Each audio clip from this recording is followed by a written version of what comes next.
secara langsung gitu. Kemudian untuk 7 komponen layanan pokok dan 17 komponen layanan langsung dari 24. Maaf Bapak Ibu, jadi di sini ada 24, ada 7 komponen layanan pokok dan 17 komponen untuk yang layanan langsung. Di sini kami berikan warna hijau untuk yang layanan pokok, rata-rata untuk penyediaan tenaga ahli, kemudian juga untuk diskusi publik dan koordinasi teknis. Sedangkan untuk yang layanan langsung ini yang langsung menyasar kepada penerima manfaat, yaitu masyarakat korban bencana atau masyarakat yang berada di daerah rawan bencana, seperti sosialisasi, kemudian juga ada penyediaan dan pemasangan rambu evakuasi, ada pelatihan penanggulangan bencana bagi aparatur, ada pelatihan penanggulangan bencana bagi warga negara, kemudian juga ada simulasi dalam ruang, kemudian ada gladi lapang, kemudian ada koordinasi teknis untuk pemantapan kesiapsiagaan terhadap bencana. Ini memang untuk koordinasi teknis ini kita mengikutsertakan para relawan yang ada di daerah. Kemudian juga ada penyediaan sarana prasarana berupa alat komunikasi dan sistem peringatan dini kebencanaan berbasis masyarakat. Nah, ini 24 komponen yang terkait dengan penanggulangan bencana dari 3 kegiatan yang menjadi layanan di Suburusan Bencana.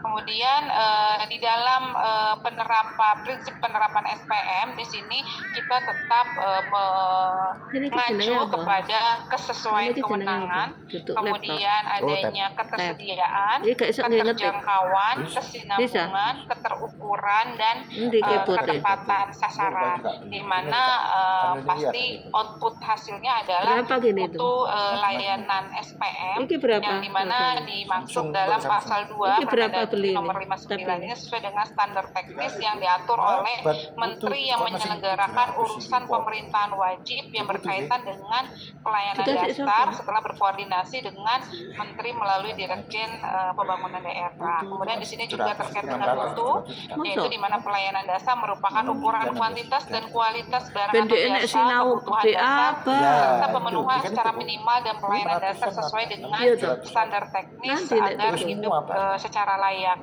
Terutama di dalam hal kita melakukan penanggulangan bencana, di sini seringkali kita melakukan berhadapan ya Bapak Ibu ya, pastinya selaku penanggulangan bencana itu terkait dengan karakteristik yang berbeda-beda di dalam hal melakukan penanggulangan bencana, baik itu dari kearifan lokalnya, kemudian juga dari topografinya, banyak hal yang mempengaruhi. Jadi memang betul tadi yang disampaikan oleh Pak Dio, perlu adanya target-target secara tipologi ataupun beberapa kriteria yang memang tidak bisa berlaku sama di setiap daerah. Nah, ini memang menjadi tantangan tersendiri ya Bapak Ibu, di mana kita selaku petugas penanggulangan bencana. Kemudian di sini apa saja sih Bapak Ibu peran BNPB dalam implementasi kebijakan SPM Suburusan Bencana, yaitu di sini kami sesuai dengan Undang-Undang Nomor 24 Tahun 2007 bahwa kita memberikan pedoman dan pengarahan terhadap usaha penanggulangan bencana yang mencakup pencegahan bencana, penanganan tanggap darurat, rehabilitasi dan rekonstruksi secara adil dan merata. Di mana di sini perlu Bapak Ibu ketahui juga dari Undang-Undang Nomor 24 Tahun 2027 ini sebenarnya sudah mengalami banyak perkembangan. Jadi seperti terkait dengan kondisi darurat, di sini kita ada siaga darurat, kemudian saat darurat dan transisi darurat. Jadi anggapan Bapak Ibu tanggap darurat itu saat action aja. Nah, itu sebenarnya sudah kita ada perkembangan lagi di dalam kita mengkategorikan kondisi untuk saat darurat ya, kondisi untuk penanganan darurat. Kemudian berdasarkan Permendagri nomor 59 tahun 2007 2021. Di sini peran BNPB yaitu di mana menteri atau lembaga pemerintah non-kementerian yang membidangi urusan pemerintahan wajib yang berkaitan dengan pelayanan dasar melakukan pembinaan secara teknis terhadap penerapan SPM daerah. Jadi di sini BNPB selaku KL pembina teknis di dalam melakukan penerapan SPM suburusan bencana. Kemudian dukungan apa saja sih Bapak Ibu yang telah BNPB lakukan selama ini dalam implementasi kebijakan SPM? Pastinya kita melakukan pendampingan, fasilitasi kepada Bapak Ibu di daerah, di antaranya yaitu penyiapan. Kami di sini akan melakukan penyiapan peraturan pelaksanaan NSPK ya Ibu. Bapak Ibu, memang di sini banyak sekali tantangan kami dalam hal kita bisa melakukan penyusunan NSPK, kemudian juga peningkatan kapasitas perencanaan dan penganggaran, dukungan koordinasi dan peran lintas sektor, kemudian bimbingan teknis implementasi layanan SPM suburusan bencana itu sendiri, kemudian pendampingan konsultatif dan pemantauan dan evaluasi implementasi kebijakan. Ini beberapa kegiatan yang kita lakukan selama ini dalam hal kita mendukung penerapan terkait dengan SPM suburusan bencana. Kemudian dukungan teknisnya seperti apa sih? Seperti misalnya BIMTEK dan asistensi penyusunan KRB, RPB dan rencana kontingensi, kemudian pendampingan, pembentukan dan pengembangan TRC multisektor, tim reaksi cepat ya Bapak Ibu, yang walaupun sekarang kadang ada klausul tim roda cepat, mudah-mudahan kita bisa lebih meningkatkan lagi menjadi tim reaksi cepat. Kemudian juga pemenuhan sarpras dari kesiapsiagaan, pemenuhan kebutuhan logistik kebencanaan, kemudian bimbingan teknis SKPDB dan diklat teknis PB bagi fasilitator nasional. Memang di sini dari beberapa kemarin yang mau kita lakukan bersama ya Bu Adriani ya, di mana kita melihat juga peran dari setiap urusan, khususnya untuk yang terkait dengan sosial. Kita banyak mungkin bersinggungan di sini, tetapi nggak apa-apa kalaupun bersinggungan, asalkan nanti kita tidak double penanggulangan. Kemudian juga takutnya atau khawatirnya malah ada daerah yang tidak tertangani karena kita fokus di salah satu daerah yang ternyata memang kita jadi double action seperti itu. Nah ini karena kemarin itu temuannya ada beberapa Bu Adriani yang kita lihat bersama, di mana dari Dinas Sosial juga melakukan dukungan logistik, kemudian juga nanti ke depannya mereka juga akan ada layanan terkait di pra-bencananya. Nah ini memang kita harus saling berkoordinasi dan berkolaborasi ya, dengan di bawah arahan dan pencerahan dari Kemendagri ini, khususnya di bagian Bangga, agar nanti kita sama-sama bisa memberikan manfaat terbaik ya Bapak Ibu bagi masyarakat yang ada di daerah rawan bencana ataupun masyarakat korban bencana. Kemudian terkait untuk mutu pelayanan dasar dan NSPK teknis SPM suburusan bencana, di mana di sini saat ini sedang dilakukan finalisasi peraturan hukum tentang mutu pelayanan dasar SPM suburusan bencana. Nah ini direncanakan peraturan ini akan ditetapkan oleh Menteri Dalam Negeri. Nah ini dibuatkan aturannya, sedang diproses gitu di bagian Aswil ya, kalau nggak salah ya Mbak Rati ya. Nah ini kalau Mbak Rati ini sebenarnya lebih berpengalaman dari saya gitu, karena sudah lebih dahulu menekuni terkait dengan pendampingan penerapan SPM suburusan bencana. Kemudian juga saat ini Alhamdulillah BNPB juga telah menetapkan petunjuk pelaksanaan nomor 3 tahun 2025, di mana di sini mencakup dari 5 sub kegiatan tadi Bapak Ibu, dan kami saat ini masih sedang menyusun NSPK untuk 6 sub kegiatan. Beberapa masih dalam proses finalisasi, dan sebenarnya ada juga beberapa NSPK yang sebenarnya sudah siap ditetapkan. Nah, tetapi ini juga tantangan bagi BNPB sendiri, bahwa kami juga memiliki tantangan di Biro Hukum Organisasi dan Kerjasama, di mana kami masih belum sepakat terkait dengan apakah klausul. Nah, ini juga kami nanti mohon bimbingan dari Bu Adriani di sini dan tim dari Bangda, bagaimana meyakinkan dari Biro Hukum Organisasi Kerjasama kami di BNPB bahwa memang NSPK tersebut harus segera ditetapkan dan memang sudah menjadi tusinya dari BNPB selaku pembina teknis. Ini mungkin nanti ke depannya tantangan dari BNPB agar kita bisa cepat menyiapkan dan menetapkan NSPK agar daerah juga memiliki acuan di dalam melaksanakan layanan-layanan terkait dengan pengurusan bencana.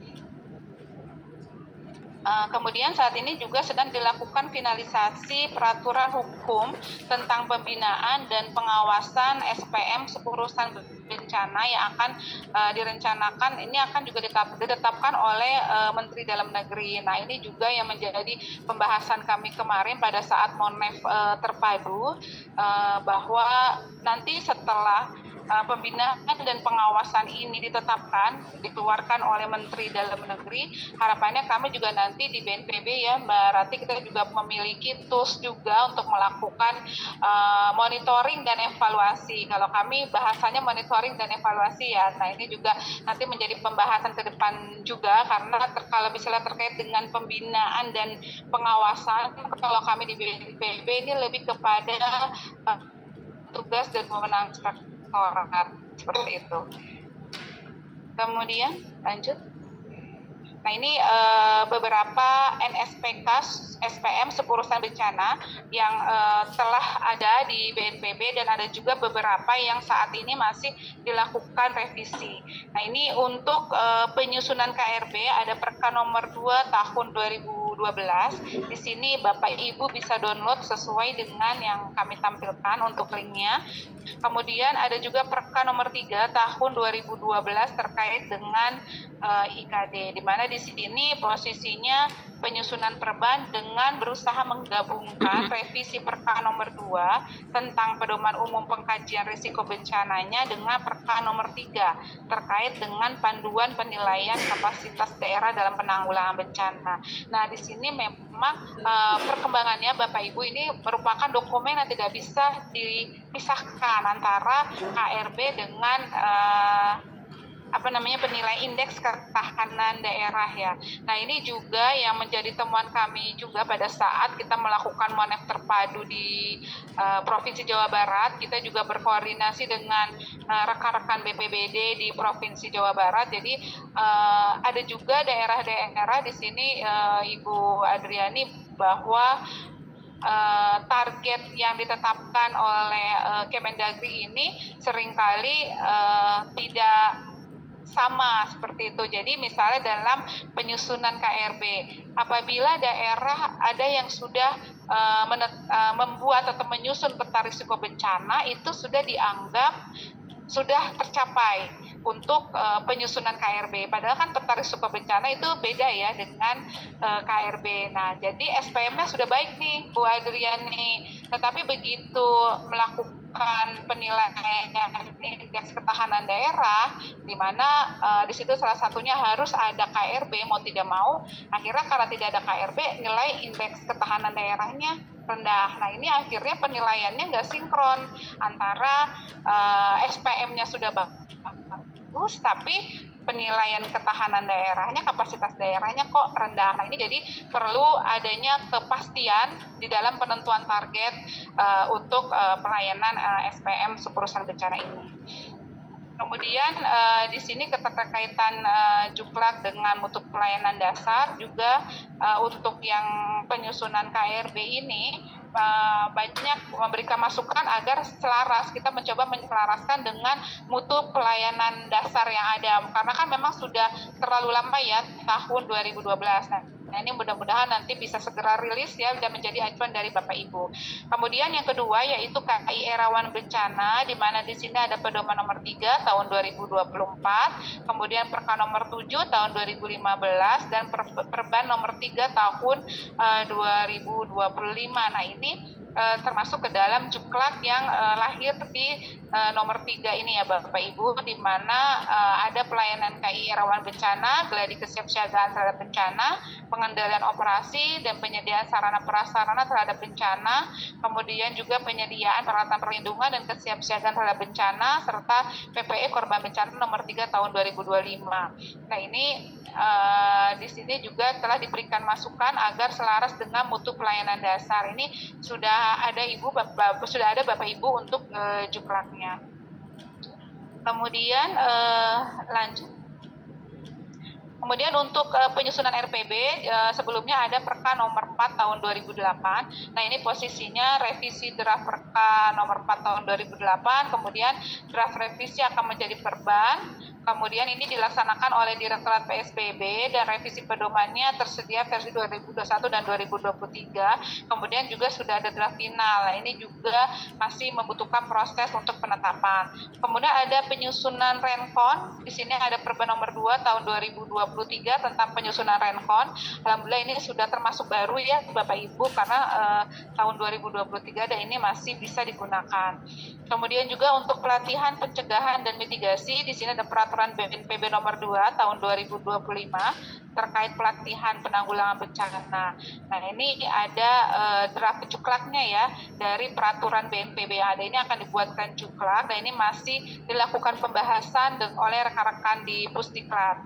Di sini juga dilakukan monitoring agar selaras dengan mutu pelayanan dasar. Kemudian untuk gladi kesiapsiagaan terhadap bencana, pengendalian operasi dan penyediaan sarana prasarana yang sebelumnya ada di ISE nomor 2 tahun 2023, kemudian penyediaan peralatan perlindungan dan kesiapsiagaan terhadap bencana ini ada di dalam juklak yang terbaru kami. Kemudian lanjut. Kemudian untuk respon cepat KLB penyakit atau wabah zoonosis ini memang belum menjadi concern ya, jadi masih berupa ad hoc, tetapi kita di sini ada tersedia Inpres nomor 4 tahun 2019, kemudian SE Mendagri nomor sekian, kemudian juga ada Permenko PMK. Dan ini memang masih belum menjadi fokus saat ini untuk dilakukan pendampingan dalam penerapan SPM untuk kegiatan ini. Kemudian untuk respon cepat darurat bencana ada pedoman penetapan status keadaan darurat bencana tahun 2016 dan ada peraturan kaji cepat, ada kaji cepat awal, kemudian kaji cepat situasi dan kebutuhan, dan kaji cepat penilaian perkembangan. Ini juga masih dalam proses untuk tahun 2025 ini terkait dengan penyusunan perban penetapan status keadaan darurat bencana. Ini juga hal yang ditunggu-tunggu juga oleh daerah di dalam nanti akan melakukan penetapan status keadaan darurat bencana. Kemudian aktivasi SKPDB, ini ada Perka nomor 3 tahun 2016 dan Juklak nomor 10 tahun 2023. Di mana di sini untuk Perka nomor 3 terkait dengan SKPDB memang sudah tersedia dan Juklak 10 tahun 2023 tentang SKPDB. Nah ini berdasarkan status bencananya yang sudah ada ya, sedangkan untuk draft Juklak SKPDB provinsi ini sedang berjalan. Kemudian untuk pencarian, pertolongan, dan evakuasi korban bencana ini diakomodir oleh Juklak kita yang terbaru. Lanjut. Nah ini merupakan petunjuk pelaksanaan nomor 3 tahun 2025 tadi dari beberapa subkegiatan tadi itu sudah ada, kita memiliki petunjuk pelaksanaannya Bapak Ibu. Lanjut. Nah ini petunjuk pelaksanaan nomor 3 ini dimaksudkan sebagai acuan dan arahan yang jelas dalam melaksanakan tahapan dan prosedur untuk penyelenggaraan pelayanan dasar SPM yang berhak diperoleh setiap warga negara secara minimal. Kemudian tujuannya adalah untuk menyediakan tahapan dan prosedur penerapan komunikasi, informasi, dan edukasi rawan bencana, kemudian gladi kesiapsiagaan terhadap bencana, pengendalian operasi dan penyediaan sarana prasarana terhadap bencana, serta penyediaan peralatan perlindungan dan kesiapsiagaan terhadap bencana, dan pencarian, pertolongan, dan evakuasi korban bencana. Untuk ruang lingkupnya di sini kami menyediakan dalam bentuk prosedur ya, prosedur dari layanan-layanan yang tadi kami sampaikan. Nah, ini juga bisa diunduh Bapak Ibu di tautan yang ada di dalam paparan ini. Lanjut. Kemudian untuk laporan dari penerapan SPM ini dimuat dalam laporan penyelenggaraan pemerintah daerah yang dilakukan selama 1 tahun anggaran dan disampaikan paling lambat 3 bulan setelah tahun anggaran berakhir, dan paling sedikit memuat hasil kendala dan ketersediaan anggaran dalam penerapan SPM. Untuk provinsi, laporan penerapan SPM ini akan mencantumkan rekapitulasi penerapan SPM di daerah kabupaten dan kota.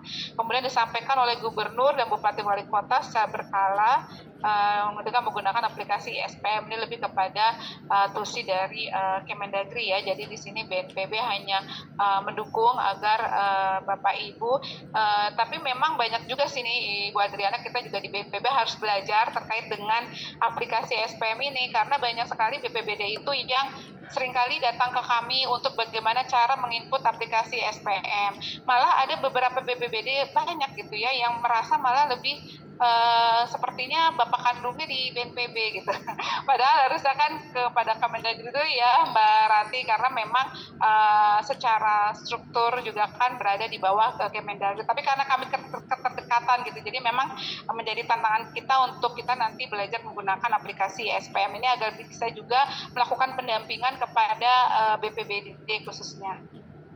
Lanjut, nah di dalam kami melakukan pendampingan, kami juga memiliki ide. Jadi waktu tahun 2024 ini kita menyusun sekretariat bersama ini di lingkup BNPB untuk urusan bencana, di mana kita mengadopsi dari sekretariat bersama SPM tingkat pusat. Pastinya kita mengacu dari Permendagri nomor 59, kemudian Keputusan Menteri Dalam Negeri nomor 050 tahun 2022 tentang tim sekretariat bersama penerapan SPM, yaitu di mana pembinanya Mendagri, Ketua Dirjen Bina Pembangunan Daerah, anggotanya di sini adalah salah satunya Sekretaris Utama BNPB. Jadi kami di sini juga BNPB ingin selalu bisa mendampingi Bapak Ibu di daerah di dalam melakukan penerapan SPM secara maksimal, gitu ya, secara optimal. Jadi kami berusaha menyusun, dan ini ditetapkan oleh Keputusan Sekretaris Utama BNPB nomor 95 tahun 2024 tentang tim sekretariat bersama pendampingan penerapan SPM sub di lingkungan BNPB. Jadi ini memang hanya di lingkup BNPB Bapak Ibu, agar kami di BNPB ini bisa saling berkoordinasi dan bersinergi, karena terkait dengan unit-unit teknis ini seringkali juga mendapatkan fasilitas dari sumber-sumber pendanaan yang lain gitu kan, yang mungkin tidak terrecord di dalam DIPA gitu. Jadinya kadang kita tidak saling tahu gitu, oh ternyata di unit teknisnya ini telah melakukan beberapa fasilitas di dalam melakukan penerapan SPM. Jadi di sini kita ada tim tim sekretariat bersama yang nanti insya Allah akan terus kami perpanjang, dan ini berdasarkan masukan juga dari Kementerian Dalam Negeri juga yang selalu mendampingi kami. Jadi mungkin nanti kita akan lebih menjadi tim kerja, karena biar tidak rancu ya bagi daerah. Kok ini ada sekber pusat, sekber di ini, kok ini ada lagi di BNPB. Nah ini akan menjadi nomenklaturnya lebih kepada tim koordinasi pendampingan penerapan SPM sub urusan bencana di lingkungan BNPB. Mungkin di sini juga nanti Bapak Ibu bisa memberikan masukan, saran gitu kan, bagaimana nanti kami di dalam tim koordinasi ini agar bisa lebih maksimal melakukan pendampingan kepada Bapak Ibu di daerah. Lanjut. Nah ini di sini struktur tim koordinasi pendampingan penerapan SPM sepurusan bencana di lingkungan BNPB. Kami terdiri dari penanggung jawab, kemudian ada pengarah, ada bidang kesekretariatan, bidang pengawasan. Kemudian kita bagi ke dalam 3 bidang yang menjadi layanan ya inti dari sepurusan bencana, yaitu ada bidang pelayanan informasi bencana,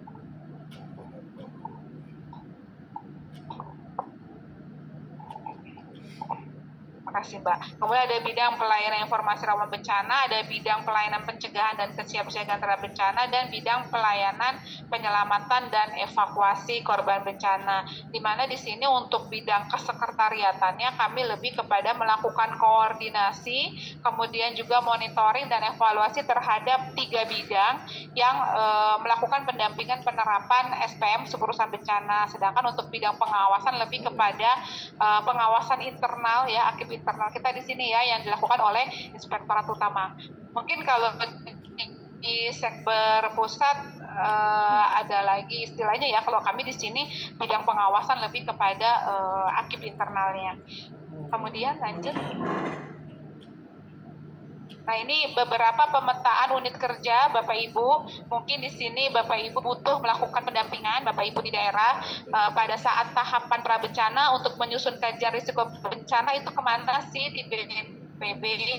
Nah, di sini kami sampaikan Bapak Ibu bahwa untuk yang kajian risiko bencana, Bapak Ibu bisa berhubungan dengan Direktorat Pemetaan dan Evaluasi Risiko Bencana.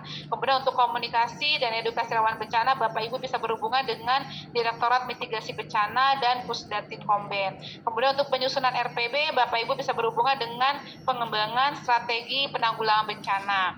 Kemudian untuk pembuatan rencana kontingensi ini dengan Direktorat Kesiapsiagaan. Pelatihan pencegahan dan mitigasi bisa dengan Pusdiklat dan Direktorat Kesiapsiagaan. Untuk geladi ini bisa dengan Pusdiklat PB. Kemudian untuk pengendalian operasi dan penyediaan sarpras kesiapsiagaan dengan Pusdalop, penyediaan peralatan perlindungan dan kesiapsiagaan ini kepada Direktorat Pengelolaan Logistik dan Peralatan. Sedangkan untuk yang fase tanggap darurat, di sini untuk respon cepat darurat bencana pastinya direktorat yang ada di Kedeputian Bidang Penanganan Darurat. Kemudian untuk aktivasi SKPDB, Bapak Ibu bisa berhubungan dengan Pusdalop dan Direktorat Dukungan Sumber Daya Darurat atau DSDD. Kemudian untuk pencarian, pertolongan dan evakuasi bisa dengan Direktorat FPKP. Kemudian untuk pemenuhan kebutuhan dasar juga dengan FPKP. Sedangkan untuk respon cepat kejadian luar biasa ini memang belum diputuskan, tetapi sudah mengarah kepada Direktorat dukungan sumber daya darurat atau dukungan DSDD atau di Direktorat DSDD. Lanjut. Kemudian kami di sini juga Ibu Adriana dan Bapak Ibu di daerah, kita juga berusaha melakukan menyusun yaitu peta jalan pendampingan penerapan SPM seterusan bencana tahun 2025 dan 2029, tapi memang kami di lingkup BNPB ini roadmap ini kami susun dalam upaya tujuannya yaitu untuk panduan strategis bagi seluruh unit kerja di lingkungan BNPB dalam melaksanakan pendampingan penerapan SPM seperusahaan bencana di daerah agar pelaksanaannya nanti berlangsung efektif, efisien dan terarah. Di mana kami di sini juga mengkompilasi banyak berbagai tantangan yang pastinya nanti akan menimbulkan strategi bagaimana kami nanti bisa melakukan secara optimal untuk pendampingan penerapan SPM ini. Nah, ini tujuannya juga untuk menyusun tahapan pendampingan SPM secara sistematik, kemudian juga menyelaraskan program dan prioritas pendampingan dengan Renstra BNPB, kemudian juga mendorong koordinasi kerjasama dan sinergi antar unit di BNPB. Nah, ini pastinya apa yang kami lakukan bersumber dari semua segala tantangan dan kendala Bapak Ibu di daerah. Jadi kami sangat senang sekali apabila Bapak dan Ibu nanti yang ada di daerah juga bisa berkontribusi dalam memberikan apa aja sih kendala atau tantangan di dalam melaksanakan penerapan SPM seperusahaan bencana. Progresnya terkini alhamdulillah kami juga sudah melakukan konsultasi dan permintaan pemasukan juga dari Kemendagri. Kemudian khususnya di Direktorat MPBK, Direktorat SUPD 3, kemudian dari Sesdijen.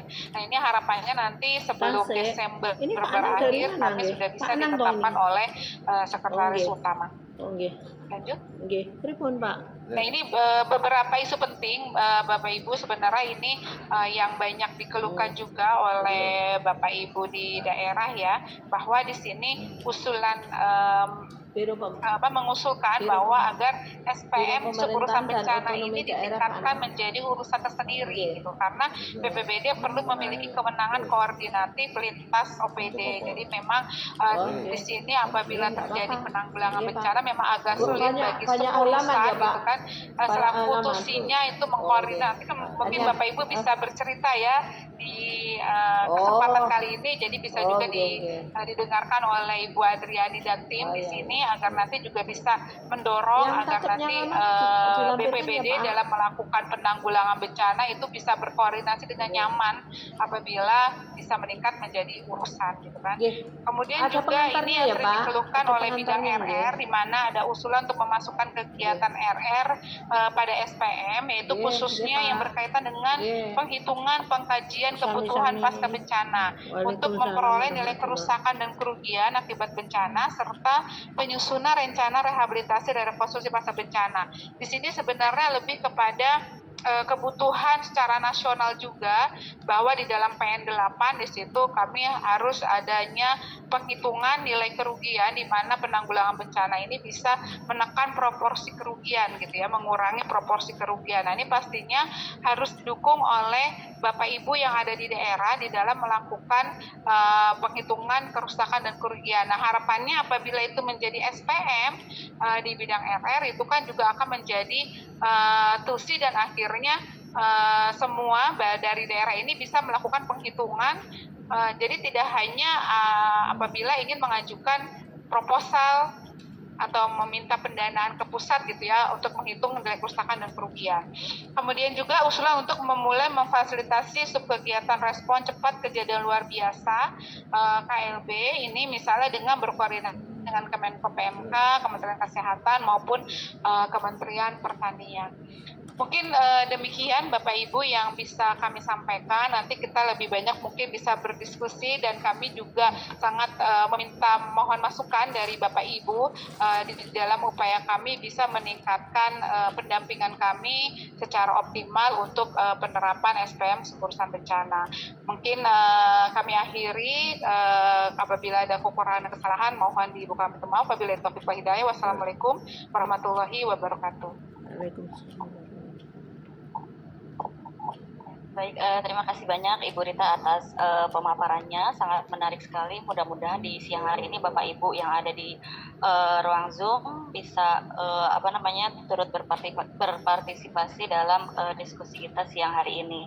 Mungkin sebelum kami membuka diskusi, ada beberapa pertanyaan dan komentar di kolom chat Ibu Rita. Jadi yang pertama tadi ada beberapa teman-teman di ruang Zoom yang menanyakan tentang materi urusan Transtibu Minas lainnya. Nah, di sini di ruang meeting kebetulan juga hadir dari Direktorat Jenderal Bina Bangda dan dan Administrasi Kewilayahan ya. Nanti mungkin kalau ada pertanyaan Bapak Ibu izin mohon dibantu ya Bapak Ibu, atau berkenan maju ke depan saja mungkin ya Ibu.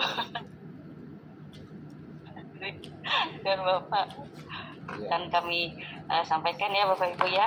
Kemudian tadi juga ada pertanyaan dan komentar dari Bapak Dedi Hartono di kolom chat ini dari BPBD Sibolga, Bu Rita, tentang sebaiknya BNPB mengundang BPBD membuat sebuah forum untuk petunjuk pengisian aplikasi SPM. Kemudian juga saran dari Bapak Dedi ini untuk BNPB menyelenggarakan BIMTEK atau Diklat untuk BPBD secara gratis karena adanya keterbatasan anggaran. Mungkin sebelum dibuka forum diskusi kami mohon tanggapan dulu dari Ibu Rita untuk Bapak Dedi Hartono dari BPBD Sibolga. Baik, terima kasih Bapak dari Sibolga ya Bapak Dedi ya. Ya, memang ini sudah kami rencanakan Bapak bahwa kami melalui tim koordinasi nanti pendampingan penerapan SPM ini di bagian sekretariat kami akan berkoordinasi dengan Bangda khususnya ke Settijen ya di Bangda, bahwa nanti kita akan bersama-sama belajar bagaimana menginput aplikasi SPM ini. Karena juga tadi ya untuk menentukan targetnya aja tadi kita juga seperti apa ngobrol ya Bu ya. Kalau target mungkin di layanan yang lain itu jelas gitu kan, tapi kalau kami penduduk di rawan bencana ini aja udah perspektifnya sangat banyak gitu ya. Mungkin di pemikiran Bapak Ibu untuk penduduk rawan bencana tuh pasti punya kriteria yang beda-beda. Nah ini juga yang mungkin menjadi kesulitan rekan-rekan di daerah. Nah ini kita akan mengupayakan Bapak Ibu insya Allah di tahun depan nanti kita di triwulan 1 semoga ya Mbak Ranti, walaupun kita nanti tadi kata Pak Dio itu menjadi realita bahwa efisiensi anggaran ada di berbagai aspek, insya Allah gitu kita bisa melakukan dengan cara lain ya, misalnya dengan online gitu kan. Nah ini upaya ini akan terus kita lakukan agar nanti Bapak Ibu tidak kesulitan untuk melakukan pengisian SPM ini. Jujur kami pun di BNPB belum begitu paham bagaimana mengisi. Nah ini menjadi tantangan kami juga untuk ikut bagaimana cara mengisinya. Kemudian terkait tadi BIMTEK ya, bisa melakukan gratis gitu ya. Nah ini seringkali juga Bapak Ibu Pusdiklat, walaupun kami juga menggaungkan adanya PNBP yang sudah menjadi target di Pusdiklat, tapi seringkali kok Bapak Ibu bahwa Pusdiklat ini juga melaksanakan BIMTEK secara online, secara gratis gitu ya. Nah ini juga nanti kita upayakan di tim koordinasi pendampingan penerapan ini agar kita nanti melakukan BIMTEK sesuai yang ada di dalam layanan-layanan tersebut, agar nanti Bapak Ibu bisa lebih paham bagaimana nanti menerapkan SPM sepurusan bencana. Ini itu ya Kak. Baik, terima kasih Bu Rita. Mudah-mudahan Pak Dedi mendapat pencerahan ya Bapak Dedi. Selanjutnya kami buka sesi tanya jawab. Untuk sesi pertama mungkin 3 penanya ya dari ruang Zoom. Kami persilakan Bapak Ibu untuk cara bertanyanya bisa melalui fitur chat atau menggunakan raise hand dan menyalakan video agar dapat di-unmute oleh panitia. Kami persilakan Bapak Ibu di ruang Zoom dari BPBD maupun dari suburusan kebakaran dan suburusan Rantibum. Kami persilakan jika ada pertanyaan Bapak Ibu. Baik, ini ada satu penanya ya dari Bapak Aji Sakti Pramono, sudah raise hand. Kami persilakan Bapak, mohon disebutkan instansinya Pak.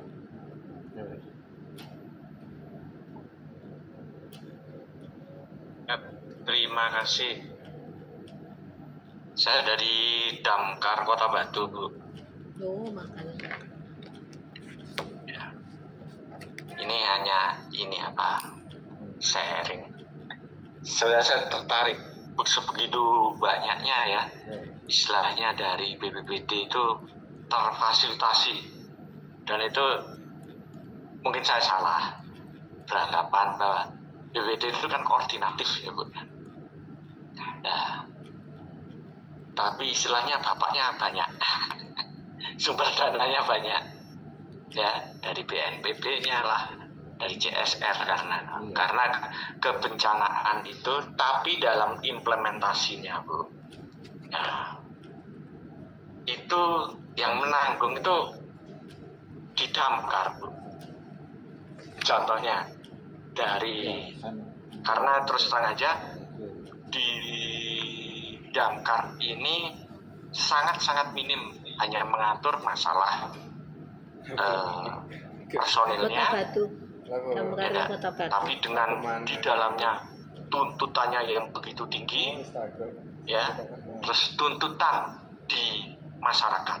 Dek, sampean beli ini berapa? Ya, itu hampir dalam implementasinya. Dikasih yang Kediri waktu saya itu. lihat di BPD itu hanya ini 3 putuku kan itu. Kami itu untuk cabang SPM ada sekitar 6 ya, respon time, standar pemenuhan SOP NSPK, yaitu sarana prasarana, standar SDM dan lain sebagainya. Ya ini istilahnya terjadi keambiguan dan kebingungan, karena semuanya itu kalau udah bicara eksekusinya, itu teman-teman Damkar Bu di daerah ya, karena kita lihat itu di regulasi yang lama itu semuanya ya tidak hanya diimplementasinya UUD, ujung-ujungnya damkar, diregulasinya pun ujung-ujungnya damkar. Kayak K3. Dulu UUD jelas itu itu. ujung-ujungnya Ya. saya ujung-ujungnya damkar. Apalagi tentang B3. Kalau B3 dan sewu. Itu kalau tidak ada duitnya, misalnya ada duitnya bukan damkar. Sudah. Tapi kalau Jadi dikasih bayar. risikonya nyawa, Di damkar yang disuruh di depan. Bayar parkir. Ini yang jadi terus itu apa tentang karena apa? Itu tadi untuk yang perhitungan, karena ketika kita ngomong inspeksi Bu ya, inspeksi terutama tentang investigasi, karena di Indonesia khususnya tentang investigasi ini ada salah pemahaman sesuai yang kita di standar proposal sih, tapi itu harus ujian. Berarti lulusnya kapan sudah? Investigasi itu di situ Bu. Nah, orang-orang semuanya beranggapan bahwa investigator itu kerjanya setelah. Nah, ini Bu. Mohon kiranya ini juga ini usulan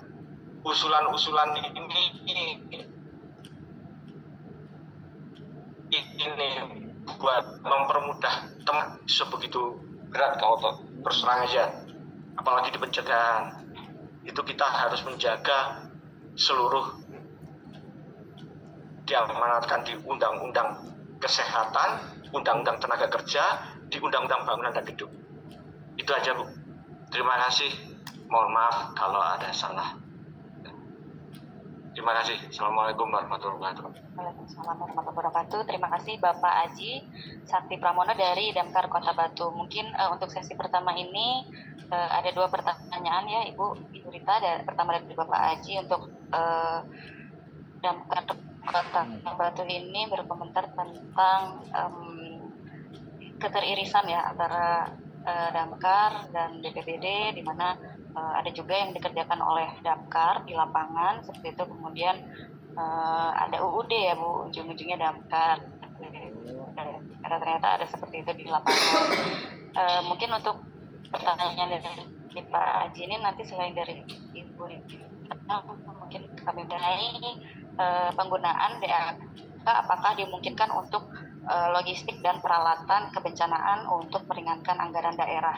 Kami persilakan Ibu Rita untuk menanggapi pertanyaan dari Pak Aji dan dari BPBD Parigi Motong. Kami persilakan. Baik.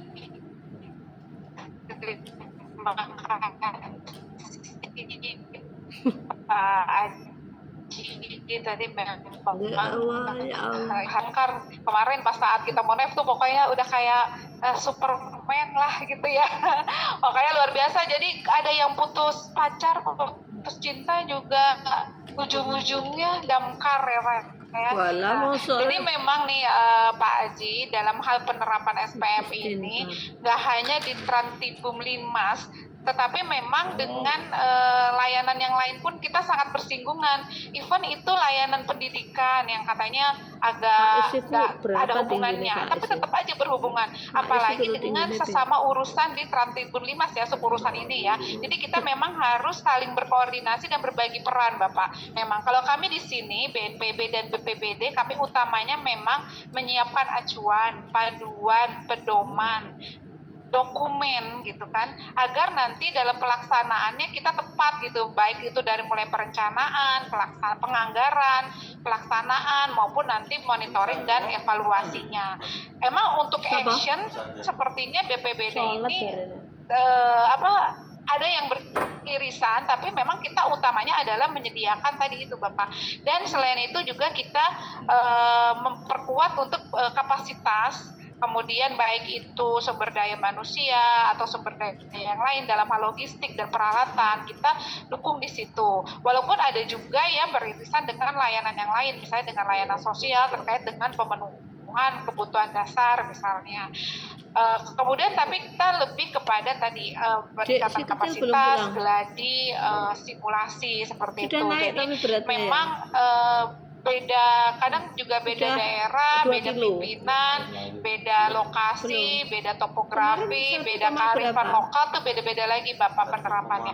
Yang pasti utamanya adalah masyarakat Terus korban naik. bencana dan Turun masyarakat karena yang nggak berada mau di belum AC rawan itu ya. bencana ini Sekarang sudah AC tetap ya. mendapatkan pelayanan Nggak secara formula, Dek. prima, khususnya AC untuk semua. yang amanah dari SPM ini sih Pak. Jadi memang koordinasi kolaborasi itu harus terus ditingkatkan utamanya di 3 sukurusan Jadi ini. bundane bendino Jadi ning saling rumah mengisi sakit. gap yang pasti dan paham atas kewenangan dan masing-masing ya Pak ya. Kemudian juga tadi yang Wewenang terkait ya. dengan UUD Karena ujung-ujungnya damkar ya kita saling bidan, jadi ini saling berkolaborasi ya sendiri. dalam melakukan penanggulangan bencana.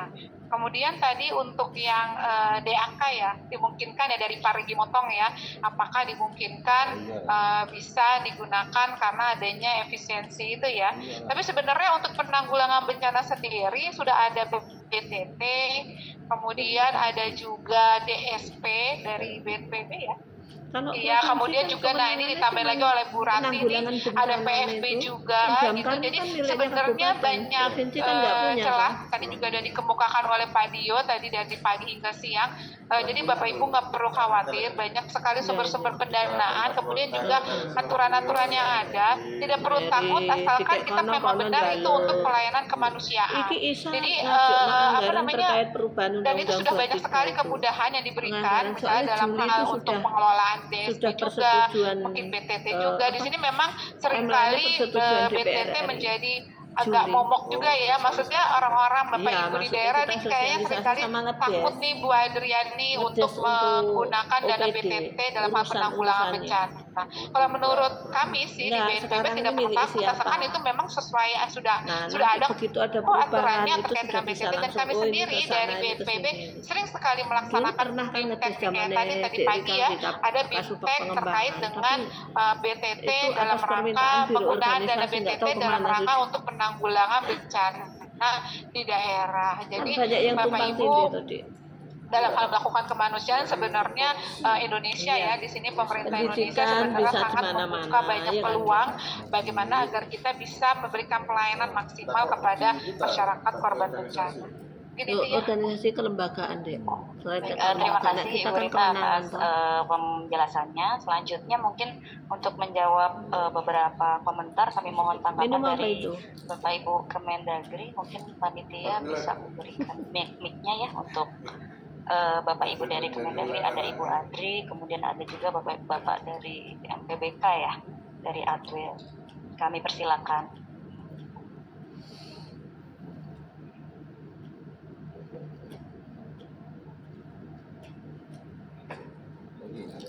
Izin Bu, mungkin sedikit saya sampaikan, kebetulan kami memang iki undangannya Zoom semua, tapi kami dari bidang dari Pol PP. Tapi terkait dengan damkar memang menjadi tantangan juga bagi kami karena banyak damkar yang masih bergabung dengan Pol PP.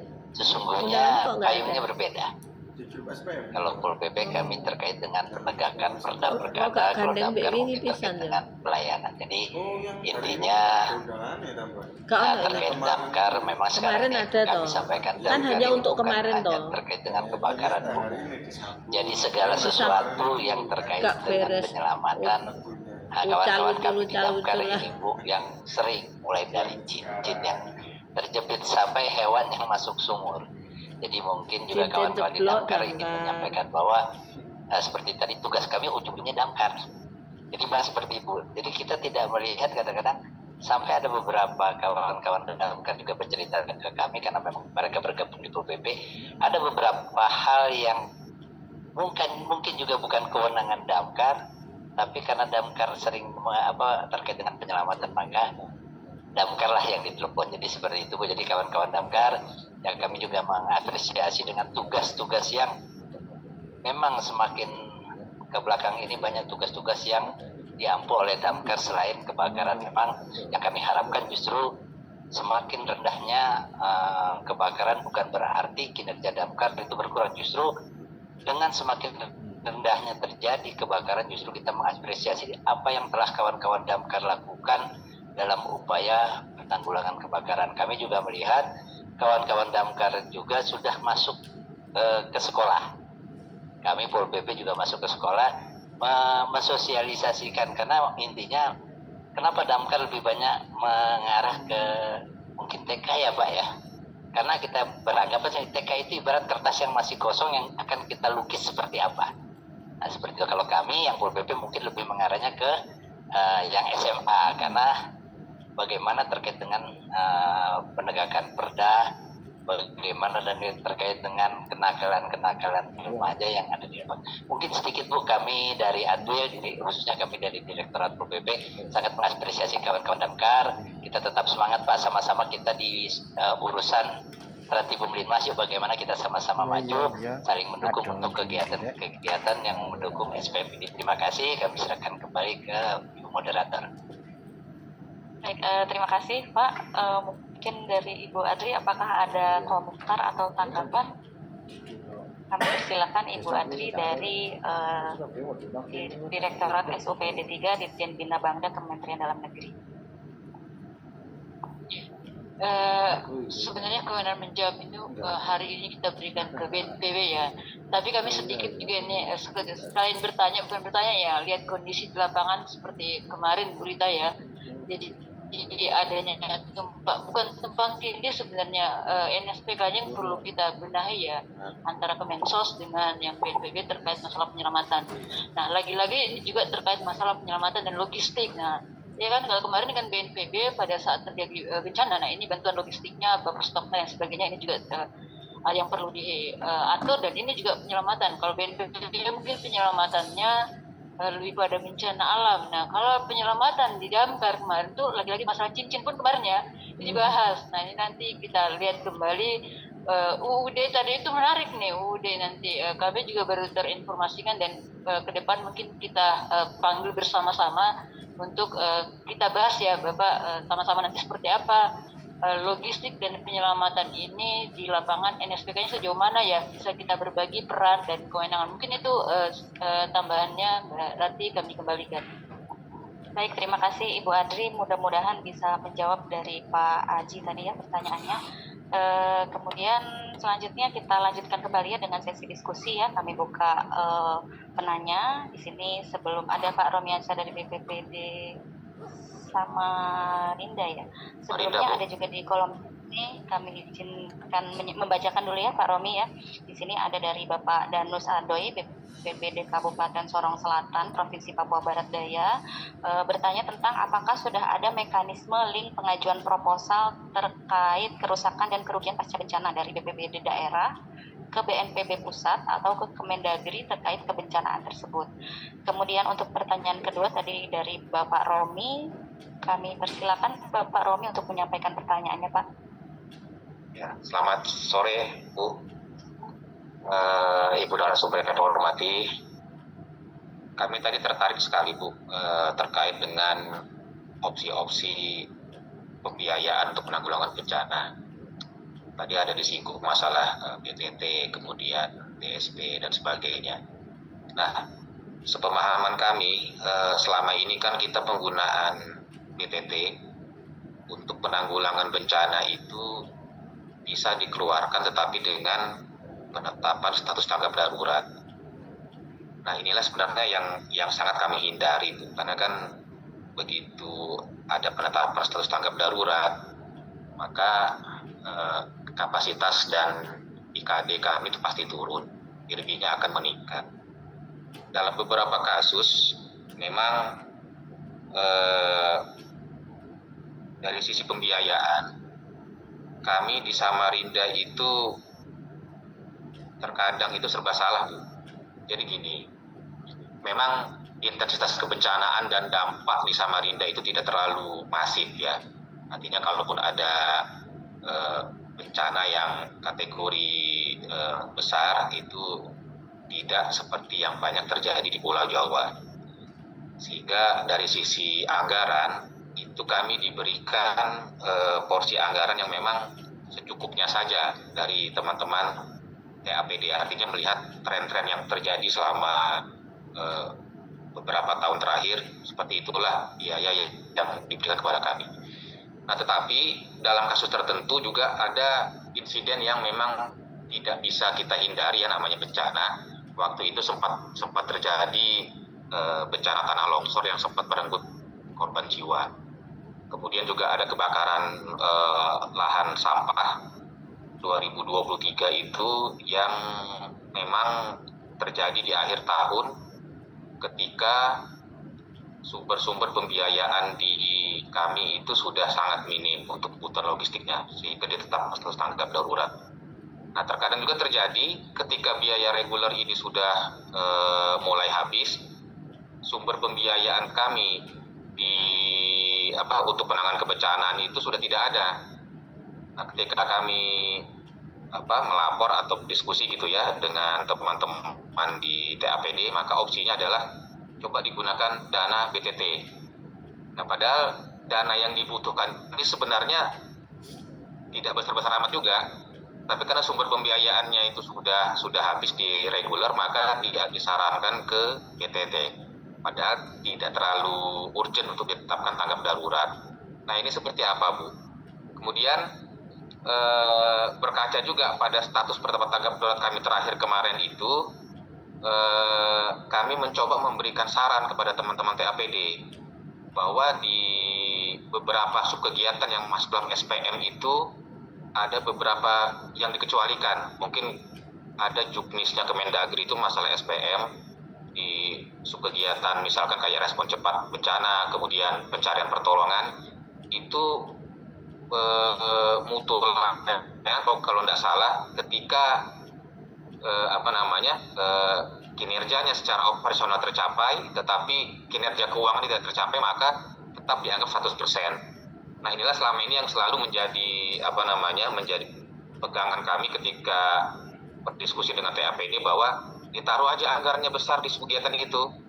Nanti kalau misalkan itu tidak terserap, ya akan menjadi silpa positif kan? Itu karena tadi ada juknisnya itu menyebutkan bahwa kinerja tetap dianggap 100% kalau memang setelah dianggarkan tidak terjadi apa-apa di Kota Samarinda. Tetapi di sisi lain, ketika bicara masalah monef dan evaluasi, serapan anggaran yang tidak maksimal ini juga akan jadi masalah, Bu. Kami selalu berdebat pada saat monef ketika subkegiatan ini tidak terserap, karena tidak ada bencana yang terjadi yang harus mengeluarkan dana-dana itu. Gitu. Di DPR kami harus menjelaskan, di TAPD kami harus menjelaskan. Tetapi untungnya ada juknis yang dari Kemendagri itu. Nah, termasuk untuk tahun depan kami juga sudah mengusulkan untuk menaruh anggaran beberapa miliar ya untuk ditaruh di kegiatan pencarian pertolongan itu. Dengan catatan kami minta semacam disclaimer dari teman-teman TAPD, kalau misalkan ini tidak terserap, maka dia pasti akan menjadi silpa positif, dengan harapan ketika nanti ada monef, kami berpegang kepada juknis Kemendagri ini yang tadi menyebutkan kalau tidak terserap 100%, tidak terjadi apa-apa, maka tetap kinerjanya dianggap 100%. Nah, kami minta pencerahan, Bu, tentang masalah ini. Kira-kira ke depannya seperti apa supaya nanti ini tidak berulang, karena kami setiap tahun harus berargumentasi terus, Bu, ketika monef. Mungkin itu, Bu, makasih. Kan kasusnya kayak terima Satpol kasih PP, Bapak Romi tidak ada atas penegakan perda, pertanyaannya. duitnya Jadi balik. kita punya Berapa dua dulu tuh penanya, 50 Ibu Rita, juta kalau nggak mohon 40. memberikan tanggapan. Kami persilakan, Bu Rita. Baik, terima kasih. Mungkin tadi dari Bapak dan Mus Adoi dulu ya, dari BPBD Kabupaten Sorong ya, bahwa di sini apakah sudah ada mekanisme untuk mengajukan proposal terkait kerusakan dan kerugian pasca bencana.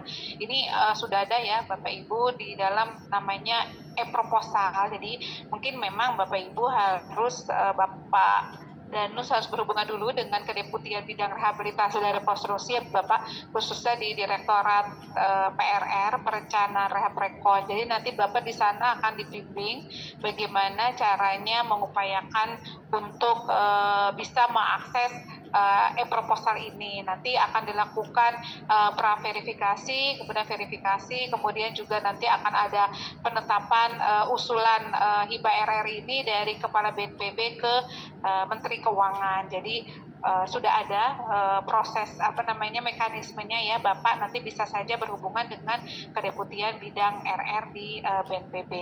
Kemudian tadi terkait dengan Bapak Romiansa ya, memang ya Pak ya ini terima kasih Pak, ini juga menjadi tantangan dan kami ya di BNPB memang upaya-upaya dalam rangka melakukan penanggulangan bencana ini kita seringkali jadi kayak berhubungan timbal balik ya. Jadi kayak misalnya IRBI itu berarti harus menurunkan nilai IRBI. Jadi ya ini polarisasi ini Pak, maximize dan minimize ya. Nah ini memang kita harus, saya sih jawabnya formal banget nih Pak. Kita memang masih harus berkoordinasi terkait dengan mutu, kemudian target, agar nanti teman-teman di daerah juga bisa lebih pas. Memang untuk saat ini apabila tidak terjadi bencana, beberapa sub kegiatan yang memang apabila tidak terjadi bencana itu bisa dianggap 100% ya Pak ya, tetapi nanti menjadi silpa karena dianggap tidak terserap. Jadi kami nanti akan koordinasikan dahulu nih Pak, bagaimana menyikapi ke depannya hal-hal seperti ini, karena memang seringkali upaya-upaya untuk meningkatkan penanggulangan bencana ini salah satu sisinya yaitu kalau lebih tidak terjadi bisa lebih bagus itu kan, mengurangi itu lebih bagus, jadi belum berarti lebih besar ataupun meningkatkan itu lebih baik ya kalau di penanggulangan bencana. Kemudian juga terkait dengan keadaan darurat bencana, memang untuk saat ini baik BTT maupun DSP, apalagi DSP ini kami harus DSP adanya SK tanggap darurat ya. Jadi memang mau nggak mau tadi Bapak katakan bahwa apabila sumbernya sudah habis ya berarti kan kapasitas daerah dalam rangka melakukan penanggulangan bencana memang otomatis menjadi menurun gitu kan. Nah, mau nggak mau memang harus melakukan adanya SK tanggap darurat. Tadinya awalnya menggunakan pernyataan darurat sudah boleh, tapi saat ini peraturan baru harus ada SK tanggap darurat, di mana kalau ada SK tanggap darurat berarti harus ada posko, ada aktivasi posko, di mana di situ mulai berjalan juga bagaimana kaji cepatnya, kemudian pemenuhan kebutuhan dasarnya. Jadi walaupun sebenarnya pendanaannya kayaknya sedikit gitu ya, atau maksudnya kayaknya sebenarnya nggak ditangani juga nggak apa-apa, tapi di situ kan sudah muncul sebenarnya Bapak Ibu itu adanya pemenuhan kebutuhan dasar, dan apabila ada muncul pemenuhan kebutuhan dasar berarti disitulah Bapak Ibu sudah harus berusaha memenuhi layanan dalam rangka untuk penerapan SPM ini. Mungkin itu ya Mbak ya, ada yang belum terjawab nggak nih Pak Romiansa? Nah, jadi memang ini akan menjadi catatan kita Bapak agar nanti tidak terjadi kebingungan juga di daerah di dalam rangka melakukan penerapan SPM Subursat Bencana. Dia itu kebencanaan mungkin itu kalau nggak tadi ada satu pertanyaan dari Pak Romiansa yang tentang bencana di akhir tahun, bagaimana strategi untuk pendanaannya, karena untuk pendanaan timnya sudah habis gitu ya, sudah di penghujung tahun dan disarankan untuk menggunakan BTT, padahal kejadiannya tidak terlalu besar. Positif sebetulnya. Nah itu tadi Pak Romiansa, begitu terjadi bencana kita harus melihat iya, tapi ketika nggak dipakai itu mesti dia capek. Jadi apakah di situ sudah muncul perlu adanya pemenuhan kebutuhan dasar, mau itu kecil terdampaknya, mungkin dampaknya kecil atau tidak terlalu signifikan, tetapi apabila jadi di dalam falsafah darurat itu satu orang meninggal itu tragedi. Satu orang tidak terpenuhi kebutuhan dasarnya itu berarti tragedi Bapak Ibu dalam dunia penanggulangan bencana ya. Jadi apabila memang sudah tidak ada sumber pendanaan lain dan sudah muncul adanya pemenuhan kebutuhan dasar di mana masyarakat korban bencana sudah tidak dapat lagi memenuhi sandang pangan dan papannya, jadi kita selaku pelaku penanggulangan bencana harus mencari strategi bagaimana caranya kita bisa memenuhi pemenuhan kebutuhan dasar. Pastinya yaitu dengan mengaktifasi adanya ini posko seperti itu. Jadi agar nanti bisa terlayani masyarakat korban bencana. Mau tidak mau ya harus menetapkan status darurat, atau kalau misalnya yang lain mungkin pemimpinnya atau kepala daerahnya punya strategi-strategi lain ya dipersilakan. Tetapi untuk yang ada saat ini ya BTT, kemudian DSP, tapi kalau untuk PFB di saat tanggap darurat belum ada ya, karena ini masih dikhususkan untuk memang kalau darurat saat ini akses yang sudah dibuka oleh pemerintah adalah dana DSP. Jadi bisa dengan DSP dan BTT mau tidak mau. Demikian mungkin ya Mbak Rati. Terima kasih Bu Rita, mudah-mudahan Pak Romiansa tercerahkan ya, dan Pak Danus Adoy dari Sorong Selatan. Mungkin tadi pertanyaan dari Pak Romiansa ini memang sangat menarik ya, terkait dengan kaitan antara kinerja gitu ya, jika anggaran tidak digunakan karena tidak terjadi bencana tapi kinerjanya 100% gitu ya. Mungkin sebelum kita melangkah ke sesi diskusi berikutnya, mungkin apakah ada tanggapan mengenai hal ini dari Bapak Ibu Kemendagri? Kami persilakan Bapak Ibu. Iya, dari Ibu Adri ya. Persilakan. Ya, terima kasih Mbak Rati. Sebenarnya kami juga mau berkomen. Ini menarik nih pertanyaannya ya. Pertanyaannya menarik. Tadi dari OPD-nya ini tidak ingin menggunakan BTT karena ingin menjaga, kalau tidak salah ya, menjaga keadaan daerah, karena ketika menggunakan BTT ini bisa mempengaruhi investor ya, apalagi mengeluarkan tanggap darurat. Nah ini kalau cuma satu atau dua orang yang misalnya terkena dampak nih dari bencana terus menggunakan BTT, sayang sekali nih. Tetapi tadi ada kita sudah diberi pencerahan juga dari BNPB bahwa kalau dalam dunia kebencanaan satu orang itu sudah juga bisa diakumulasi sebagai tanggap darurat ya.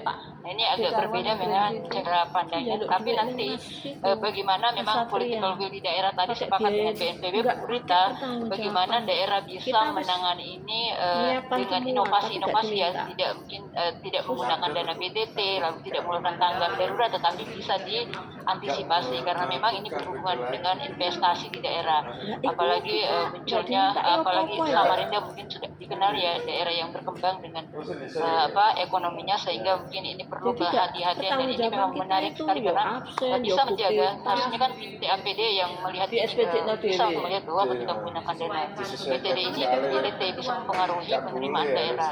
Itu yang pertama. Yang kedua tadi yang paling menarik lagi masalah silpa positif. Kami juga sebenarnya sama di semua ya, tetapi beda kondisi saja ya, beda kejadian. Ketika kita pengembalian biasanya itu positif, tetapi ternyata ini pun dianggap sesuatu silpa positif itu dianggap pun sebagai tidak tercapaian daripada capaian kinerja, padahal ini dua hal yang berbeda. Yang satu serangkaian anggaran, yang satu capaian kinerja. Kalau capaian kinerjanya kan misalnya sudah 100%, tetapi karena anggarannya tidak terserap kayak kemarin kita bisa pengembalian nih. Kalau misalnya tidak terpakai atau tidak terjadi bencana, nah ini sebenarnya tidak dihitung sebagai bukan serapan bukan tidak terserap, tapi sebenarnya kejadian, dan itu tidak dihitung sebagai khas untuk anggaran yang tidak digunakan. Tapi silpa positif ini sebenarnya ini bisa dihitung sebagai penggunaan daripada kondisi-kondisi yang memang tidak terjadi bencana, dan ini akan memang kemarin kita dengan kalau nggak salah kemarin dari BPKAD juga sempat menanyakan dari beberapa daerah, menanyakan bagaimana dengan silpa positif ketika terjadi bencana, dan ini juga menjadi isu yang alot di daerah terkait masalah silpa positif ini. Nah, ada beberapa daerah termasuk wilayah timur Papua kemarin menanyakan bagaimana ketika tidak terjadi bencana kita menggunakan anggaran silpa positif ini ke kejadian bencana yang bukan lebih ke masalah sosial atau keamanan wilayah, apakah bisa digeser karena itu juga bagian daripada keamanan ketertiban. Nah ini mungkin masih menjadi masih menjadi ini ya perbincangan apakah nanti bisa dialihkan karena satu bagian daripada indeks ketentraman ya indeks Trans-Ibu ini sehingga ini bisa nanti diakumulasi sebagai satu kesatuan daripada kontribusi pencapaian indeks Trans-Ibu Mas ini. Nah ini akan kita ini akan kita jadikan bahan untuk melihat seperti apa NSPK di lapangan. Itu untuk Samarinda ya. Yang kedua tadi juga dari Sorong sedikit juga kami memberikan masukan terkait proposal kerugian bencana juga, dan kami Kementerian Dalam Negeri memang dimintakan untuk pemberian pertimbangannya untuk bagaimana mendapatkan dana PFB ini. Nah untuk RR sendiri kemarin kita juga tadi juga dari BNPB sudah memberi kita isu-isu penting yang terakhir paparannya tadi bahwa memang ada untuk kerugian bencana atau perhitungan daripada kerugian bencana ini juga akan diusulkan untuk dimasukkan ke dalam SPM. Nah kemarin ada ini ya pertemuan dengan DKI pun seperti itu mengusulkan untuk perhitungan kerugian bencana ini bisa dimasukkan ke dalam SPM, tetapi nanti kita akan tinjau kembali karena memang untuk proposal atau kajian terkait dari tidak terpenuhinya plan dasar ketika tidak terjadi, misalnya ketika tidak dilakukan penyusunan atau perhitungan ini tidak mempengaruhi langsung ke lapangan seperti itu. Jadi kerugian bencana itu tidak berdampak langsung, tetapi nanti proporsi terhadap nanti seberapa besar nanti kerugian ini bisa ditanggulangi, sehingga mungkin pertimbangan untuk SPM ini masih bisa pending pembahasan. Mungkin itu masukannya dan tanggapannya sementara Mbak Rati saya kembalikan. Baik, terima kasih banyak Bu Adri atas penjelasannya. Selanjutnya mungkin masih ada waktu sedikit ya Bapak Ibu untuk sesi diskusi. Kami persilakan jika ada pertanyaan dari teman-teman di daerah, di provinsi maupun kabupaten kota, bisa menyampaikan di link Zoom. Baik. Kalau tidak ada, mungkin karena waktu juga sudah semakin sore ya Ibu Rita ya, Bapak Ibu sekalian, mungkin kami mohon izin sebelum kami menyampaikan kesimpulan, mungkin ada sedikit closing statement dari Ibu Rita, kami persilakan. Baik, terima kasih. Jadi memang di dalam melakukan penanggulangan bencana kita harus saling bersinergi, berkolaborasi antara pemerintah pusat, pemerintah daerah, di mana kita tetap berpegang kepada kewenangan masing-masing, di mana kewenangan daerah, kabupaten kota, di mana kewenangan provinsi, kewenangan pusat, kemudian juga kami BNPB selaku pembina teknis di suburusan bencana, kami berkomitmen untuk tetap melakukan pendampingan dan fasilitasi kepada Bapak Ibu di daerah agar nanti lebih mempermudah Bapak Ibu di dalam melakukan penerapan SPM suburusan bencana. Baik, terima kasih Bu Rita. Mungkin kami bacakan sedikit kesimpulan ya untuk sesi siang hari ini. Yang pertama seperti disampaikan oleh Bu Rita bahwa untuk mengoptimalkan pencapaian SPM ini diperlukan saling koordinasi, kolaborasi antara seluruh stakeholder di seluruh bidang SPM. Kemudian juga yang kedua adalah perlunya mengoptimalkan berbagai sumber pendanaan untuk pencapaian SPM khususnya suburusan bencana dan Trans-Ibu Blinmas. Kemudian juga tadi pentingnya juga untuk pembenahan NSPK agar ada pembagian kewenangan yang jelas bagi semua stakeholder. Mungkin seperti itu Bapak Ibu untuk sesi siang hari ini. Kurang lebihnya kami dari sini mohon maaf jika terdapat kesalahan dalam tutur kata. Kami ucapkan terima kasih. Bila itu hidayah. Wassalamualaikum warahmatullahi wabarakatuh. Kami kembalikan kepada MC. Gak oleh dek, wingi terus akhirnya ya ngomong mobil itu, mobil kantor. Nah maksud saya kan besok kan acara satu biro bareng. Nah iya kita punya semua. Itu semua itu. Kita berikan tepuk tangan sekali Bapak Ibu kepada moderator dan narasumber kita pada hari ini. Sangat menarik ya untuk membahas bencana itu, sangat luas dan sangat kompleks Bapak Ibu, tapi tidak menutup kemungkinan bahwa bencana juga itu sangat berkorelasi juga dengan bagian-bagian yang lainnya.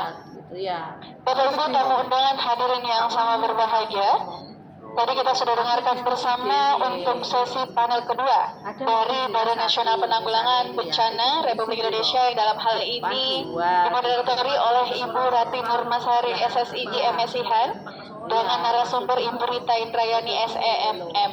Bapak Ibu, sebelum kita mengakhiri seluruh rangkaian acara terlebih dahulu, mari kita dengarkan bersama. Jika tadi ada pembukaan, tentunya tidak sah, tidak afdol jika kita tidak juga mendengarkan penutupan pada sore hari ini. Karena resiko yang sebenarnya. Baik, sebelum kita mendengarkan penutupan, kita break dulu, izin break dulu sekitar 10 menit, Bapak Ibu untuk dapat menikmati snack atau kudapan yang berada di bagian belakang. Terima kasih. Yang seperti ini boleh lah ya. Coba aja nanti tanyakan. Kami mobil dinas enggak cuma ada satu. Terus kami berangkat pakai apa? Apa boleh kami jalur? Boleh. Terus jalan kaki malah. Oke, kita misalnya udah usah itu ya, benar-benar kita ini ngebis. Naik dari Bungurasi turun sama Besari. Nanti ke lebih banyak dan yang berangkat lebih payah. Anak sewa ya kan misalnya wis anggepe ngene kita di drop ya kok sopirnya njupuk meneh ngono lho. Nah iya Bu, makanya kan kita bisa itu tadi misalnya kita nyewa si anggaplah kita travel. Ya tergantung travel itu kan isinya berapa? 14 orang yang benar-benar karcis travel bukan sewa. Nanti besok kan jemput kami lagi ya, kita bayar lagi dengan angka travel. Dek sajane nang DPA ngono iki gak oleh. Apa itu? Travel ngono gak oleh. Kan enggak ngunci. Kudu numpak umum itu gak oleh, tapi travel gak oleh. Travel itu masuk umum, boleh. Nah, ya kudunya nek travel itu kan masuk umum toh. Iya. Tapi gak oleh. Saya nggak mulai kan bukan. Ya bukan itu. Lah ya nek sekarang Nek misalnya kita biaya misalnya travel lah ya. Travelnya sama aja bukan umum. Sekitar 400.000 kalau. Kali. Kamu juga beda kali kita berapa saja. Itu nek sewa berapa? Soalnya aku sudah ada yang menanyakan anakku travel dari Batu pasti 200 sekali jalan. Sekarang nek sewa. Sewa 1 juta sak budalan tok. Di sehari sewa mobil ya. Lah iya Dek ngeter ambek mule, ambek jemput. Oh iya. Nah, aku 1 juta. Tapi wis gak ngisi bensin, gak ngisi itu. Kan termasuk ikut. Wis masuk iku, sak tol-tole. Nek rental kan nggak bisa. Apa rental? Bisa ke rental kan nggak ada rekening. Harus nambah rekening. Kalau rental. Kondisi sekarang kan sudah nggak bisa, sudah dikunci. Satu-satunya jalan itu tadi Bu. Kita benar-benar ke travel. Pokoknya kami mau dari kantor gubernur misalnya, terserah dengan BTT teman-teman. Diatakan ke sini. Sesuai harga travel, biaya travel gitu loh, itu per orang. Jadi seolah-olah kita tuh kayak kita semua isinya yuk kayak nyewa gitu. Nanti besok kita pulang. Balik mana? Balik mana? Ya, sik toh Dek. Malah enak kayak gitu, jemput dari rumah ke rumah. Kan? Travel sehari kan. Misalnya Dek, misalnya iki dianggaplah kita disewakan. Disewakan. Budal terus kok boleh dijemput. Gitu.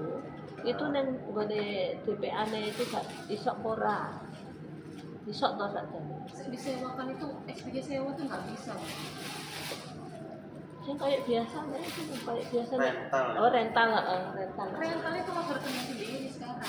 Ada Kak itu gak bisa. Sekarang nggak bisa, cuma harus buka rekening baru. Nah iya, untuk SSB gitu. Ya, yang dipakai kode admin rekeningnya kan tuh sendiri. bukan belanja perjalanan dinas. Kalau sekarang Dulu kan jadi satu. satu. Sekarang itu ada kode rekening sendiri khusus sewa kendaraan. Nah itu yang kita tidak ada. Makanya kan teman-teman kan nggak ngakali itu. Kali larang loh. Oh ininya naik. Nominalnya tinggi. Nominalnya tinggi sebenarnya dulu. Makanya kan Rekening rental itu mah naik. Makanya kan teman-teman itu kan akhirnya dibikin pakai Mas udah kasih karcis. Itu maksudnya itu travel kan Kan ibu era oleh. Masa orang mau berangkat kemana? travel nggak apa-apa. Loh ini dek bisa seneni ngono lho. Ya dek ya. Ini di seneni itu perkara apa? Saya kepaketan lho ini. Aku saya nggak pernah tersindir sih mau ada kendaraan ke sana. Saya kemarin bilang itu kepaketan itu sebenarnya yang banyak kita itu tempat kendaraan. Oh itu karena kasusnya yang Mbak Ratna berapa hari berapa tempat gitu. Maksudnya perkara itu. Ya, tapi aja pegel loh Pak. Enggak gini loh maksudnya sekarang tuh kayak kesan itu ngakali semua. Ya maksud Nggak saya bisa tanya rental, lebih rental. akhirnya digawe per orang itu ya karcis gitu. Karcisnya Ini lebih gitu dari dengan rental, atau lebih mahal. mahal. Malah mau nyatanya ini yang favoritnya juga gak oleh kok rental. Masalah itu kan sekarang nggak semua tempat ada kendaraan. Apalagi jauh-jauh kendaraan harus supir, butuh driver. Akhirnya karena tidak ada kode rekening sewa kendaraan, pakailah semua dikasih. Karcis. Saya kemarin tuh sudah ngecek ya. Dari Malang mau ke Pacitan ya. Ada berapa dari Malang itu ke Pacitan tuh jam 9 malam. Jam 9 malam. Iya, dari Malang ke Pacitan. Dari Pacitan balik ke Surabaya Nah, jam 8 pagi. loh. Acara jam 8 pagi terus si Oppo. Nggak ada lagi. Itu yang bukan rumah paham. Ngebis misalnya kereta pun oke sampai Madiun ke Pacitan. Habis mana? Nah, baru tahun dengan hadirin yang berbahagia, Madiun sih kita ngitungnya kereta. apalagi tadi penghujung acara, Daripada namun sebelum kita daripada tutup, rental. Nah, kita dengarkan terlebih dahulu penutupan kegiatan Koordinasi Pusat dan Daerah dalam rangka evaluasi capaian penerapan SPM bidang peran Tibum Linmas pada hari ini yang akan disampaikan langsung oleh perencana ahli media selaku penanggung jawab substansi peran Tibum Linmas. Untuk itu kami mengundang dengan hormat Ibu Adriani Lelong untuk dapat menyampaikan penutupan acara hari ini. Kondisi bareng tuh. Itu nek misalnya dirapatkan kita bertanya, Bu, nek nggak ada kendaraan terus kami gimana? Terpingin sampai di tangga itu. Belum jawab apa kita kan bukan ini kan, solusi gimana? yo ancane perlu dek, lah mosok Oh mobil. mobilmu. Baik, terima kasih Bu Desi. Kan bawa kendaraan pribadi tuh Bapak kan Ibu nggak bisa untuk dinas. peserta Terus rapat terserah rakor masing-masing loh. evaluasi Terserah yang punya. capaian Apalagi yang evaluasi punya mobil-mobil dan baru, penerapan cuman SPM keluar kota. yang masih Tahu udah bergabung mobil dengan semakin kita panjang kilometer, baik semakin secara tahu harganya. luring maupun secara daring. Semakin Terima kasih lama banyak makin kami menyusut. ucapkan atas partisipasinya yang sampai dengan dari pagi ya sampai sore hari ini masih bergabung dengan kita untuk mendengarkan atau membahas beberapa permasalahan atau kendala yang kita hadapi ya selama ini, baik Wes itu tanggal dalam 28 tadi bagaimana kita pencapaian asta cita yang ketujuh, tata kelolanya seperti apa. Tadi kita sudah mendengarkan banyak dari narasumber kita, dari BNPB, lalu dari Bappenas tadi, seperti apa kondisi-kondisi tata kelola dalam penerapan SPM. bisa. Nah, harapannya memang pada saat kami ingin melakukan kegiatan ini, harapannya kami akan mencari atau ingin mengidentifikasi atau menggali permasalahan-permasalahan yang ada di lapangan terkait masalah evaluasi capaian dan penerapan SPM ini. Nah, sehingga memang tadi banyak ya Bapak Ibu ya. Terima kasih untuk Bapak Ibu peserta yang di ini ya, peserta dari daring. Seperti tadi kami sudah mendengar banyak hal dan ini akan kita mudah-mudahan kita tidak lanjuti dengan beberapa pengampu teknis. Nanti kita akan undang kembali nanti untuk membahas terkait NSPK yang masih mungkin perlu penguatan di lapangan.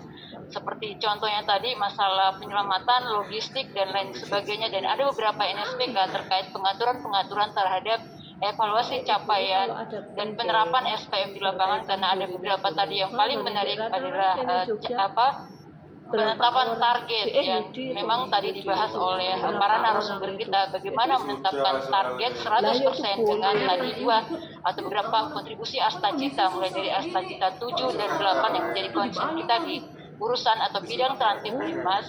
Juga nanti beberapa kontribusi yang akan kita berikan ke asta cita 1, 2, 3 sampai 6 ya, sehingga nanti kita memang benar-benar bisa memperlihatkan kinerja yang baik di urusan khususnya untuk di transit di urusan kebencanaan, lalu di urusan kebakaran dan Satpol PP, dan ini mungkin langkah awal dan juga mungkin ke depan kita akan memperbaiki sama ya, pusat dan daerah akan memperbaiki kinerja, karena tadi juga BNPB akan membentuk melakukan penguatan ini ya Bu, penguatan tim cyber, dan juga sedang menginisiasi menyusun roadmap ya, terkait langkah-langkah apa yang akan dilakukan dalam mendampingi Bapak Ibu di daerah khusus untuk SPM ini. Nah, penguatan ini kita harapkan ke depan bisa sama-sama kita kawal atau kita dukung untuk sub-urusan kebencanaan yang notabene sangat bersinggungan dengan sub-urusan damkar dan juga satpol, karena tadi ada muncul kalimat UB, ujung-ujungnya damkar. Nah, ini juga memang penyelamatan ini yang perlu kita nanti benahi di lapangan, seperti apa pembagian lewat penyusunan NSPK di lapangan. Baik Bapak Ibu, terima kasih banyak. Sekali lagi kami memohonkan permohonan maaf sebesar-besarnya dari Bapak Direktur Sinkronisasi Urusan Pemerintahan 3 tidak sempat hadir pada pagi hari ini untuk membuka dan juga menutup kegiatan pada pagi hari ini, karena ada sesuatu juga yang tidak kalah pentingnya, sehingga pada sore hari ini saya diberi kembali mandat untuk mewakili Bapak Direktur untuk menutup kegiatan rakor pada sore hari ini. Demikian Bapak Ibu, mohon maaf jika dalam pelaksanaannya kami ada kurang hal-hal yang berkenan ya. Assalamualaikum warahmatullahi wabarakatuh dan selamat sore. Waalaikumsalam warahmatullahi wabarakatuh dan selamat sore Bapak Ibu tamu dengan hadirin yang berbahagia. Dengan ditutupnya secara resmi acara kita pada sore hari ini, yaitu acara koordinasi pusat dan daerah dalam rangka evaluasi capaian penerapan SPM bidang peran tubuh Dinas, maka berakhir pula seluruh rangkaian acara pada sore hari ini.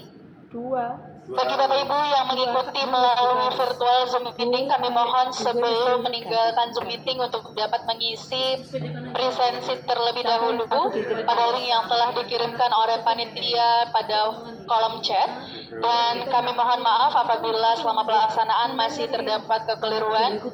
Dan kami akhiri untuk seluruh rangkaian acara hari ini. Terima kasih. Wassalamualaikum warahmatullahi wabarakatuh. Selamat sore dan selamat melanjutkan aktivitas Bapak dan Ibu sekalian.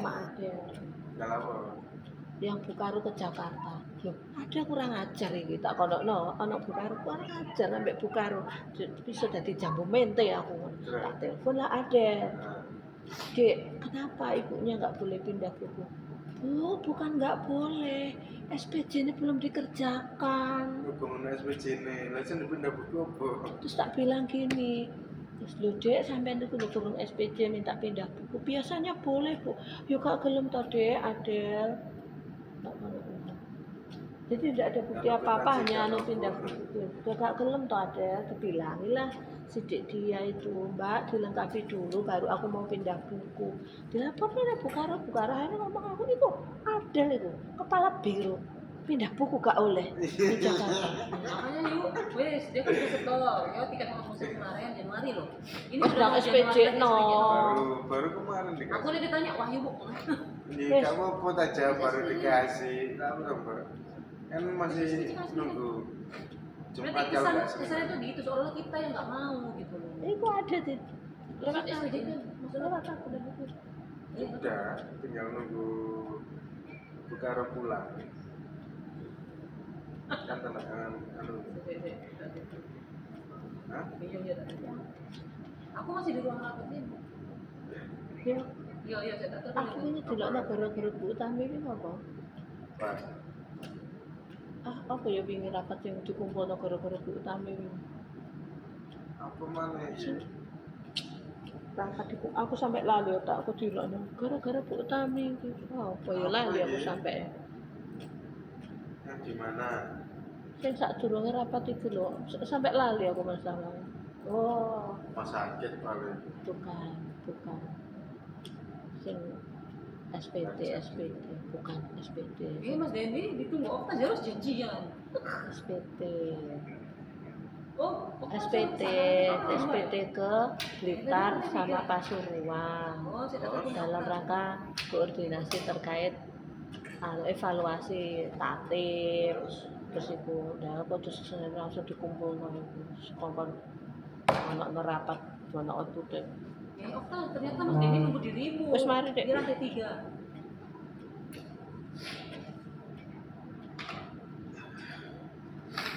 Udah. Jangan-jangan kamu nongol lamanya kali Mas. Gak tahu sih masih gak. Aku tadi tuh diangkat di lantai 3 aja nunggu. Terus ya.